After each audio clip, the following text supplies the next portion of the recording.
So guys, अभी तक मेरी वीडियोस में जो सबसे ज़्यादा कमेंट्स आप लोगों के आए हैं वो आए हैं कि हंटर 350 इतना ज़्यादा हीट क्यों करता है। क्या ये रॉयल एनफील्ड में नॉर्मल है या फिर ये रॉयल एनफील्ड की एक प्रॉब्लम है जिससे लोगों का एक कंसर्न होता है कि वो इसे बाय करें या नहीं बाय करें। सो इस वीडियो में रॉयल एनफील्ड की मैनुअल से लेकर रियल वर्ल्ड टास्क तक हम ये देखेंगे कि इंजन कितना हीट होता है, क्या ये नॉर्मल है, इसको हम कैसे सॉल्व कर सकते हैं, कंपनी इसको लेकर क्या कहती है। सो इस वीडियो में हम जानेंगे सिंपल हैक्स एंड ट्रिक्स जिससे आप अपने हंटर को कूल और सेफ रख सकते हो। So let's begin. हंटर 350 एक कॉम्पैक्ट स्ट्रीट स्टाइल बाइक है जिसका इंजन क्लासिक 350 से लिया गया है। ये इंजन एयर ऑयल कूल्ड है। इसका मतलब इसमें कोई रेडिएटर या ऑयल कूल्ड सिस्टम नहीं होता है। कूलिंग पूरी तरह से एयर और इंजन के ऑयल सर्कुलेशन पर डिपेंड करता है। लेकिन जब सिटी ट्रैफिक या समर में आप राइड करते हैं और एयर फ्लो थोड़ा सा कम हो जाता है तो उसकी वजह से आपको इंजन के एक साइड, मेनली राइट साइड में हीट आपको ज़्यादा फील होती है। अब सवाल ये है कि ये ओवर हीट है या फिर ये इंजन का नॉर्मल बिहेवियर है। आइए चलिए जानते हैं science behind the heating issue. Hunter 350 का इंजन नेचुरली 90 डिग्री सेल्सियस से लेकर 110 डिग्री सेल्सियस तक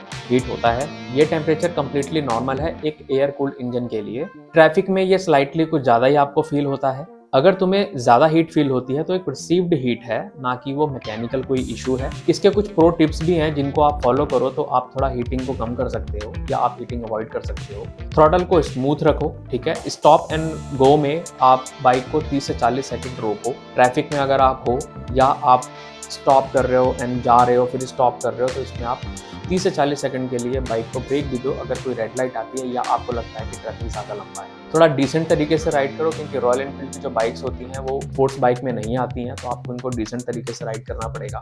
एंड थ्रॉटल को ज़्यादा दोगे एंड आरपीएम को हाई रखोगे तो ऑब्वियसली हीटिंग जो है वो आपको ज़्यादा फील होगी। इसके कुछ प्रो हैक्स के बारे में जानते हैं जिससे आप अपने हंटर को कूल रख सकते हैं। तो उसमें फर्स्ट है, आप हाई क्वालिटी के इंजन ऑयल को यूज़ करो। मोटूल के या फिर आरई के जो हाई क्वालिटी जो आरई के लिए बेस्ट होते हैं उन इंजन ऑयल को आप यूज़ करिए। चेक ऑयल लेवल रेगुलरली, जो कि कंपनी अपने मैनुअल में भी ये बात को कहता है। Install the heat shield near the right leg और एग्जॉस्ट।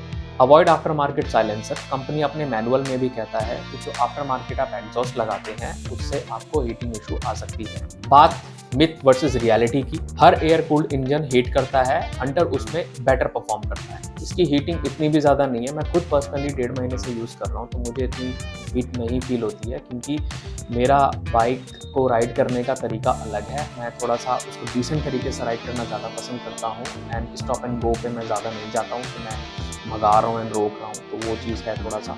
ये कोई डिज़ाइन फ्लॉ नहीं है बल्कि ये नेचुरल बिहेवियर है जो कि हर एयर कूल्ड इंजन में आपको मिल सकता है। तो अभी हम लोग आ गए लाइव। तो इसमें मैं आपको कुछ राइड करने के तरीके बताऊंगा जिससे आप अपने बाइक के जो हीटिंग इशू है ना उसको कम कर सकते हैं एंड आपकी बाइक ज़्यादा हीट नहीं करेगी। तो इसके लिए हम ना जो ट्रिप ए है उसको 0 कर लेते हैं ताकि पता चले एंड में कि हमने कितना किलोमीटर राइड किया है। इस टेस्टिंग में मैं कोशिश करूँगा कि मैं खाली रोड है तो वहाँ पर स्पीड में भगा के भी दिखाऊँगा, ट्रैफिक में भी चलाऊँगा एंड इसमें हम समझेंगे कि इंजन ब्रेकिंग क्या होती है और इंजन ब्रेकिंग किस तरह से आपके जो इंजन की ओवर हीटिंग है उसको कम कर सकता है। देखो, बाइक जब हीट होती है जब इसके इंजन पर ज़्यादा स्ट्रेस पड़ता है, तो ये हमारे चलाने पे भी डिपेंड करता है कि हम बाइक को राइड कैसे कर रहे हैं। और आपको ये समझना पड़ेगा कि ये एयर कूल्ड इंजन है, ठीक है, इसमें कोई रेडिएटर नहीं है और तो ये इतना हीटिंग देगी। बाकी अब आप पे चलाने पे क्या डिपेंड करता है, जो आपके बाइक की स्पीड है उसको मैच करना आपके गियर से। अब कम गियर में स्पीड ज़्यादा नहीं होनी चाहिए और ज़्यादा स्पीड में गियर कम नहीं होना चाहिए। इस केस में क्या है, आपके इंजन पे ना स्ट्रेस ज़्यादा पड़ेगा और आपका इंजन हीट करना स्टार्ट कर देगा। तो अभी हम लोग चल रहे हैं इस खाली रोड पे।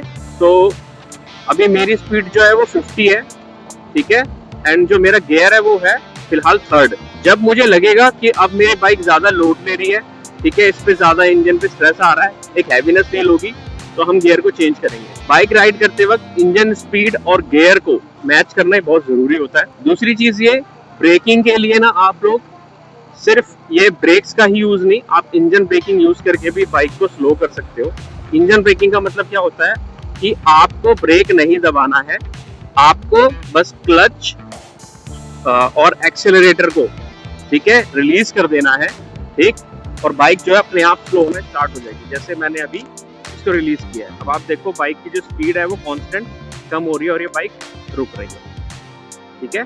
तो ब्रेकिंग के टाइम पे ना आप इंजन ब्रेकिंग भी यूज करो, इससे भी क्या है कि हीटिंग कम होती है, इंजन पे स्ट्रेस कम पड़ता है, क्योंकि इंजन ब्रेकिंग में क्या होता है, इंजन के जो कंप्रेशन होते हैं ना, वो ही इंजन को स्लो डाउन करने में हेल्प करते हैं। तो एक्स्ट्रा लोड नहीं पड़ता इंजन पे ब्रेक्स का। जो आप सडन ब्रेक लगाते हो किसी पर्टिकुलर स्पीड में, इंजन पर ज़्यादा स्ट्रेस पड़ता है और उसकी वजह से इंजन हीट होता है। तो अभी जैसे मैं इस ढलान पे हूँ और मैं स्पीड में हूँ, ठीक है, तो मैं क्या करूँगा, ब्रेक नहीं दबाऊंगा और मैं अपने क्लच को ही छोड़ दूंगा और थ्रोटल को मैं छोड़ दूंगा, स्पीड कम हो जाएगी। ये है। अब यहाँ मैंने ब्रेक नहीं यूज़ किया। ढलान से नीचे उतरते वक्त लोग ब्रेक यूज़ करके बाइक को स्लो करते हैं, बट वो ज़रूरत नहीं थी।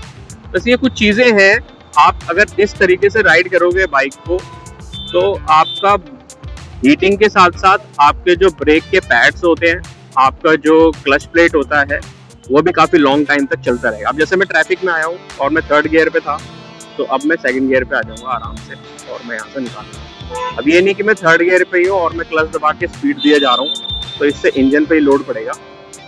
तो ये सारी चीज़ें अगर आप ध्यान रखोगे ना, तो आपके जो बाइक का हीटिंग इशू है वो कम हो जाएगा। कंपनी वैसे भी 90 to 110 डिग्री सेल्सियस कहती है कि ये इंजन इतना नॉर्मली, एयर कूल्ड इंजन जो है इसका इतना नॉर्मली हीट करता ही है। तो हम कोशिश करेंगे कि आज हम जब राइड कर रहे हैं तो हमारा बाइक का जो टेम्परेचर है वो भी इतना ही मेंटेन रहे, और उसके लिए मैं एक मेजरिंग डिवाइस भी लेके आया हूँ, मैं आपको दिखाऊंगा लास्ट में।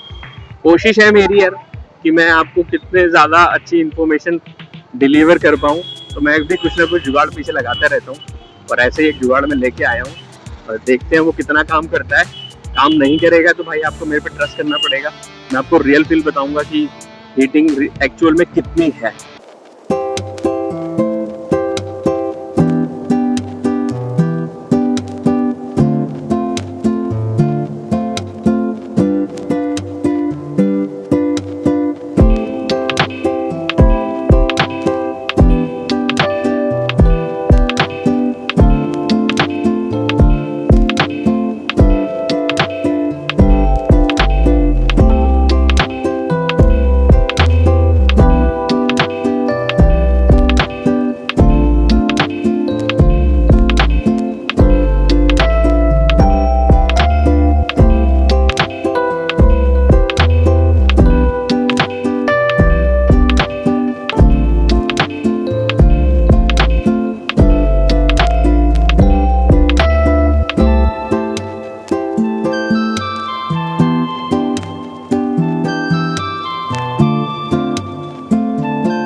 तो अभी हम लोग बाइक को कहीं पे रोकते हैं और चेक करते हैं इसका टेम्परेचर क्या है।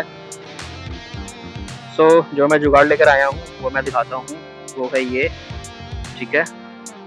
इसमें सरफेस सेट कर रखा है सरफेस के लिए, और अब हम टेम्परेचर को देखते हैं। नॉर्मली मैं देखूँ तो 38 डिग्री सेल्सियस आ रहा है, लेकिन जब मैं इंजन की तरफ करूँगा